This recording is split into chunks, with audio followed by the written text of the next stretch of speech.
Hey, what is going on, everybody? Thank you for checking out my newly created YouTube channel. For those of you that do not know me, I'll give a brief introduction of myself real quick. My name is Nate. I am 24 years old and a professional poker player living in the greater Metro St. Louis area.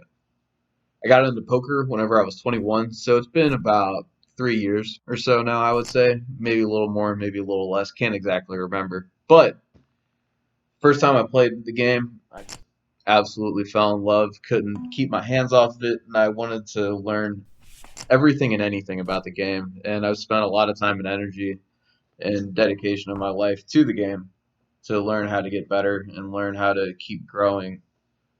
And I love it. I wouldn't trade it for the world. So I became a pro about a year and a half ago, and it's been going pretty well since then. Had some success in some tournaments, had success consistently in the cash games. I just keep learning, and I never settle for anything less. So before COVID-19 became a big factor, big pandemic, we should say, I was only playing live. I didn't play much online at all. But since all the casinos closed down, since everybody was issued to stay at home, we have a problem now that we have to play online poker. Cool thing about St. Louis is that the casinos are opened up again, but the rake is much higher, and with having to tip a dealer, it's just not very cost effective to play in the casinos anymore. So I'm choosing online poker. I get to play more hands. I get to pay less rake, and I don't have to leave my house. It's like a total win-win-win situation. So that's pretty cool. And then I also created this channel to interact with you guys a little bit more. I'm looking for a creative outlet that I can maybe not exactly express myself, but explore some cool ideas and collaborate. I'd love to hear some feedback from you guys, not just on the video editing. I know this is going to be pretty shoddy, but just any feedback on hands that you find to be interesting, any spots that you think are interesting, you ask, whatever. I'll just kind of give you guys a show of what goes on through my head. It's really nothing that interesting, I can promise you that. But regardless, so it looks like we got four tables going on right now. I'm on the list for a fifth game. I should be getting on that pretty soon. It's a six max 1-2. All these games are 1-2 except the bottom left. That is 50-cent dollar. But yeah, it's cool. So what's cool about Big Dog is that there's usually like so many games running at a certain time, but there's like a lot. Like there's always games to select from. Like it's cool. I'm able to play five tables. So Burger King raises to 10 here in the small blind. We're in the big blind with ace deuce of hearts. Burger King and I are pretty deep, but he's a fairly tight reg. I'm wondering if I should three bet. I'm kind of leaning towards not because he's not just raising out of the small blind for no reason. He's gonna have a pretty strong range. I'm not really looking to flop like a pair of aces. Like I want to flop like a big draw or like trip deuces would be sick. But it's a jack high all black card flop. So if he puts any kind of bet, I'm not even gonna fight for it. I don't have any equity. And I don't mean that on an absolute sense. I just mean like relatively, like against his range, ace high is just not doing too good. I just have to relinquish the hand, let him have it. He doesn't really get out of line too much either. He's a pretty straightforward regular. It's hard to get a lot of money out of him. So we got 9-10 suited in the small blind. Now, I'm faced with a dilemma because I love 9-10 suited, but I hate the small blind. So, like, do you see my problem here? But it's a limp pot, so I think that I could just limp in here. They're both pretty short, so I don't think raising is going to accomplish anything. And they don't really just limp in the pot to fold to a single raise. So I'm not really accomplishing anything by raising this hand. And let's see, I got to call 4 to win 12. It's a hand that flops well enough. We're not very deep, but I think you can get away with it. And that's just a nothing flop. I have a lot of back doors, but I'm not going to get too frisky with two short stacks. If there's any kind of bet, I'm just going to let them fight over it.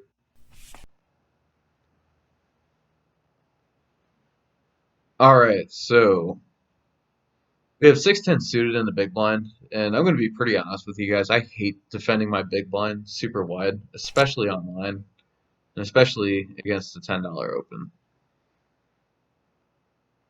Yeah, I'm just going to fold this. I'm not going to put up any resistance, especially when you're playing multiple tables online. You don't really have to take too many spots like this. I think that playing those marginal hands is just not optimal. Like Jack succeeded under the gun is an easy fold. All right, so it's Jack, Jack, Queen, backdoor everything. Why didn't I get in there?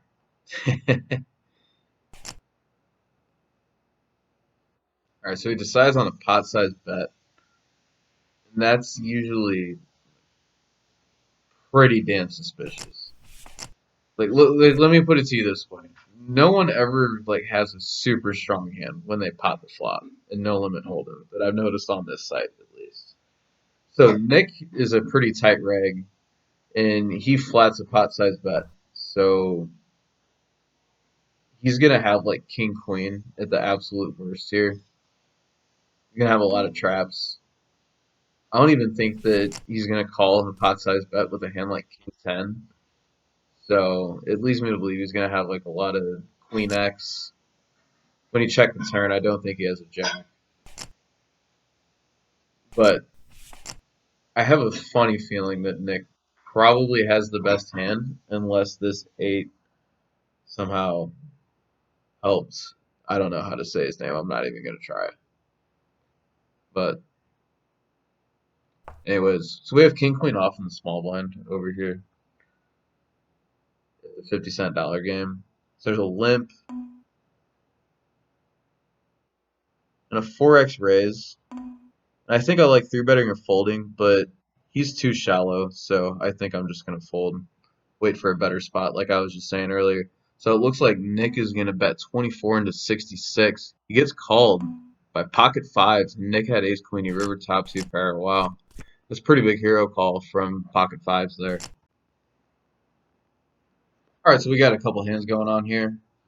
We have pocket nines in the big blind at the Cocker Spaniel 6 max. Gonna fold the 10-3 suited no matter what.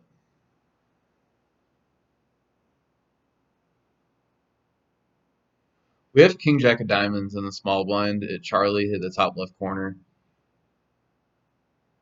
I think being in the small blind, even though I am fairly deep with the original opener, I think that I really should just be folding out of position. It's so hard to play the small blind, but I'm a glutton for punishment. I elected to call and see it flop.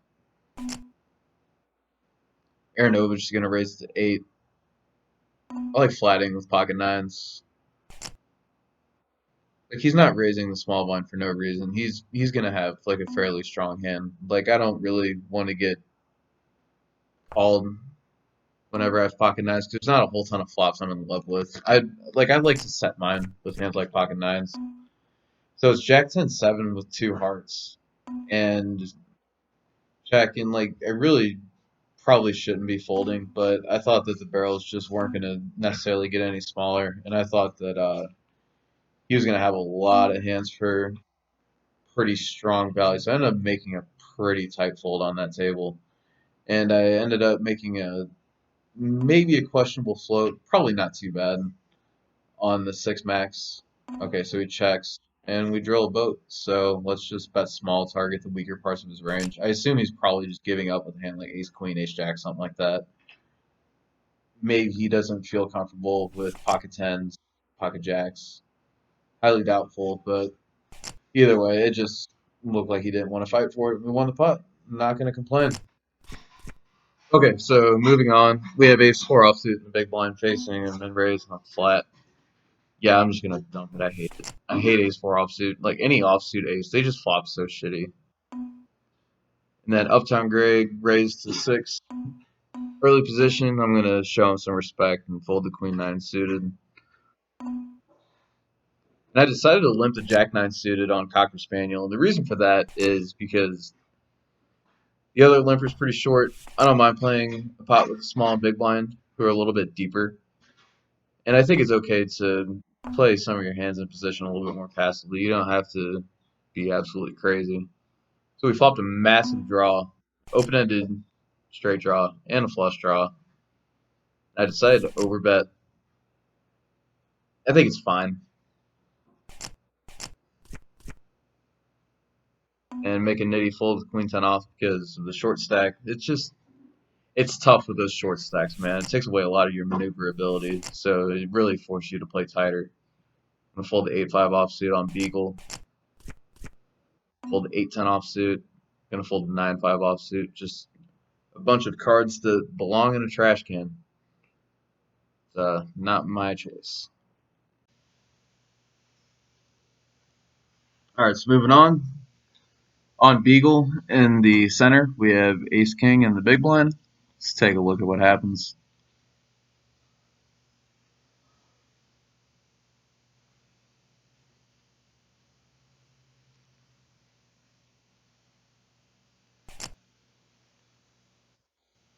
This guy's name is Blue Job 22. That's a nice name.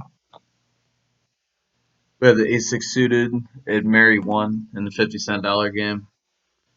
We're going to be raising that big blind. So Mr. Blue Job decides to make it 5, and I am not playing for that price. I want to play for more. We get 3-bet by Deuces Wild. She has a pretty tight 3-betting range. I'm deep with Temper, but I'm not deep with Deuces Wild. She didn't even spell Deuces right, man. What? I'm just going to let her have it. So we flop trips over here. Gonna fold the 10-3 offsuit. I decided to check to him because, I mean, I just have it so smashed with Ace King. I don't know too much about him, but he bought in for an odd amount, so leads me to believe he's probably a recreational player. And I want Mr. Blue Job to keep barreling if he's just full of shit. I want him to take the lead. If I was in position, it'd be much easier. That's not exactly my favorite card, but I don't hate it either. There's a lot more hands I can get value from now. But I check it like a genius because I'm trying to get value. That doesn't make any sense, right? Like, Nate, what are you doing, dude? And now I'm just going to bet small, targeting white parts of his range, target some light call downs. And with his stack, if he jams, I think I have to pay him off. He just immediately jams, and I just immediately pay him off. Yay, backdoor to flush, nice hand, bud. Gonna fold the 8-6 offsuit over here. We flopped a gutter, called a 3-bet, flopped a gutter, but not a good price. Not a good price at all. I'm not going to chase 4 outs. All right, so Burger King min raised under the gun. We have Ace Jack suited. One thing I've noticed about Burger King is that his min raises under the gun are just not strong. His min raises in general just aren't that strong. It's a hand that he wants to see it flop cheaply with. That's what I've noticed. Ace high flop, 2 diamonds. He's not going to connect with that ace very much. So I think I'm going to check to him. A little bit for deception, a little bit to let him take his stabs in position. He doesn't take too many, but once in a while he'll get a little bit creative on you. So sometimes you gotta give the dog a little bit of leash, but it looks like he just had nothing. So we bet small on the turn, he folded. Gonna fold the king 9 offsuit. We have 5-3 suited in the small blind, that's an easy fold.